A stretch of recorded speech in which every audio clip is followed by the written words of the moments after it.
Olá, hoje nós vamos falar de Antioquia, uma igreja que rompe barreiras. Está lá em Atos 11, 25 e 26, que diz assim: E partiu Barnabé para Tarso à procura de Saulo. Tendo-o encontrado, levou-o para Antioquia. E por todo o ano se reuniram naquela igreja e ensinaram numerosa multidão. Em Antioquia foram os discípulos, pela primeira vez chamados cristãos. Então, uma igreja onde a graça de Deus predominava é uma igreja sem preconceitos, envolvente, atraente, impactante, pois o Espírito Santo é seu cartão de visitas. Então, determinadas circunstâncias levaram à pregação do evangelho na capital da Síria, a grande cidade de Antioquia. A Bíblia nos informa que a perseguição que se desencadeou por causa da morte de Estevão foi causa de alguns irmãos caminharem até a Fenícia, Chipre e Antioquia. Fugindo da morte, esses personagens desconhecidos anunciaram o evangelho e incendiaram outros corações dos habitantes também da cidade de Antioquia.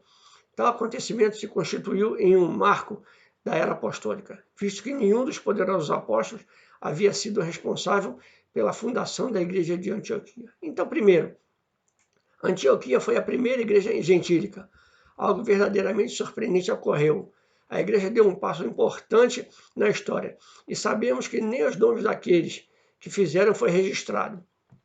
Tudo o que sabemos é que esses cidadãos oriundos de Chipre e Cirene passaram para a história como os primeiros e pioneiros anônimos de Cristo. Aprendemos que aqui que Deus nem sempre conta com os conhecidos, que existem pessoas que fazem proezas, sinais, e somente serão reconhecidas pelo Eterno, pois aqui seus nomes sequer foram registrados. Então vamos falar aqui, o que era a cidade de Antioquia? A cidade de Antioquia da Síria foi fundada por volta de 300 a.C. Tornou-se um rico centro comercial e cultural, pois nela a influência grega estava presente. A população era composta por sírios, gregos e judeus. Os judeus exerciam uma boa influência na cidade, propagando a fé judaica e fazendo prosélitos para a religião judaica.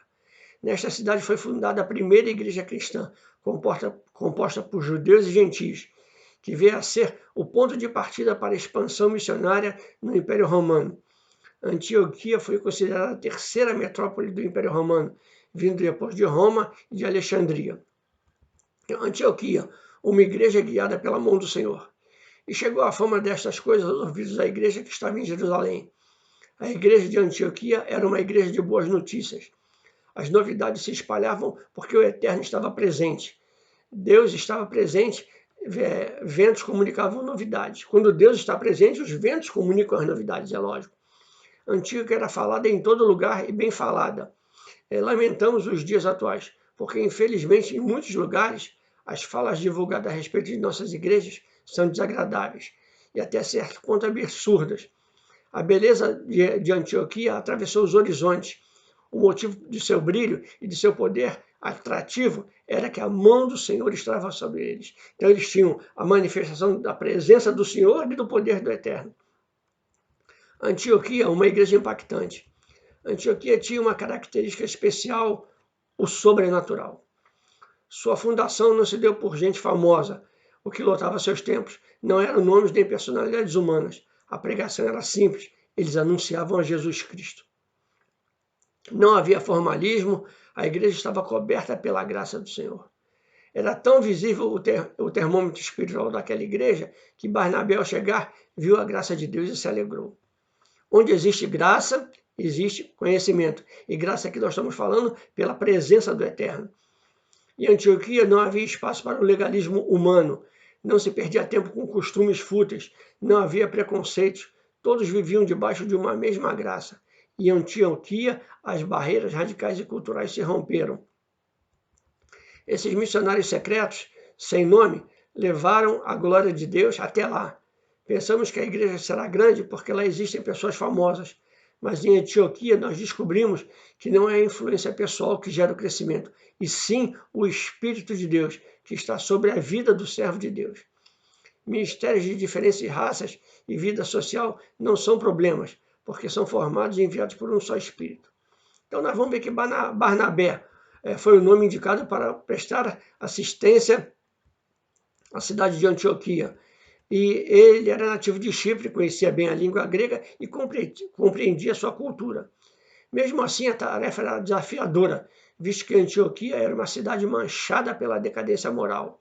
A Fenícia seguia uma religião pagã e Antioquia, seu centro, era uma cidade com cerca de 500 mil de habitantes, conhecida pela prostituição, política corrupta do governo e devassidão moral desenfreada. Barnabé sabia que sozinho não seria fácil, daí buscou a ajuda de seu amigo Saulo. Então, muitos gentios que estavam entrando no cristianismo corriam sério risco de sedução por parte de um ambiente nada propício. Os prazeres tentadores poderiam sugar muitos daqueles novos convertidos. A adoração a Diana era ali encontrada. Seu templo, que ficava a uns 8 quilômetros da cidade, abrigava prostitutas cultuais. A fase moral de Diana surgiu do esgoto da imoralidade da cidade de Antioquia. Todavia, de maneira maravilhosa, e apesar de toda a base pecaminosa, a Escritura diz: e a mão do Senhor era com eles, e grande número creu e se converteu. Então, quanto mais Barnabé pregava, mais o número de salvos era crescido. Ele compreendeu que precisava de um companheiro de trabalho, alguém que o encorajasse. Então desceu a Tarso e foi em busca de Saulo, formando assim uma dupla sobrenatural em Antioquia.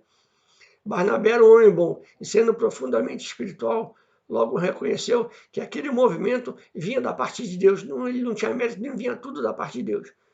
Todos os sinais da verdadeira conversão estavam presentes. Ele viu a segura evidência da graça do Eterno e exortou os novos convertidos que se mantivessem firmes e constantes. Então, ele tem uma escolha acertada. Se existe alguém de visão, esse era Barnabé. Embora fosse um obreiro de excepcional qualificação, ele também sabia ser ponte para outro obreiro. Então, Barnabé nos ensina o que significa promoção sem inveja ministerial. Ele colocou ao seu lado alguém que era muito melhor que ele e, priorizando o reino, trouxe à igreja de Antioquia um benefício histórico, pois foi através de sua escolha e do trabalho de ambos que os discípulos receberam pela primeira vez o reconhecimento de cristãos. Barnabé e Saulo trabalhavam sem rivalidade, sem batalha de egos e com um único objetivo, a glória de Deus. Já pensou ser ponte para alguém? Ser ponte é ter alguém em cima de você, é fazer algo sem ser visto. Que lição excelente Barnabé traz para nós. Então, o reconhecimento. Observamos bem o texto, notaremos que houve um reconhecimento sobrenatural na vida desses dois abnegados, servos de Deus, Barnabé e Saulo. Foram os discípulos cristãos, tradução original, pequenos cristos. E durante um ano intenso de trabalho, de ensino das Escrituras, suas qualidades de vida se irradiaram. O povo, ao vê-los, cria que se deparava com miniaturas do próprio Cristo. Então, precisamos atentar para duas coisas. Primeiro, o ensino das Escrituras é transformador. Segundo, faltam-nos pequenos cristos nesse mundo de grandes celebridades evangélicas. Então, nós vamos ver que Antioquia era uma igreja sensível à voz do Espírito Santo.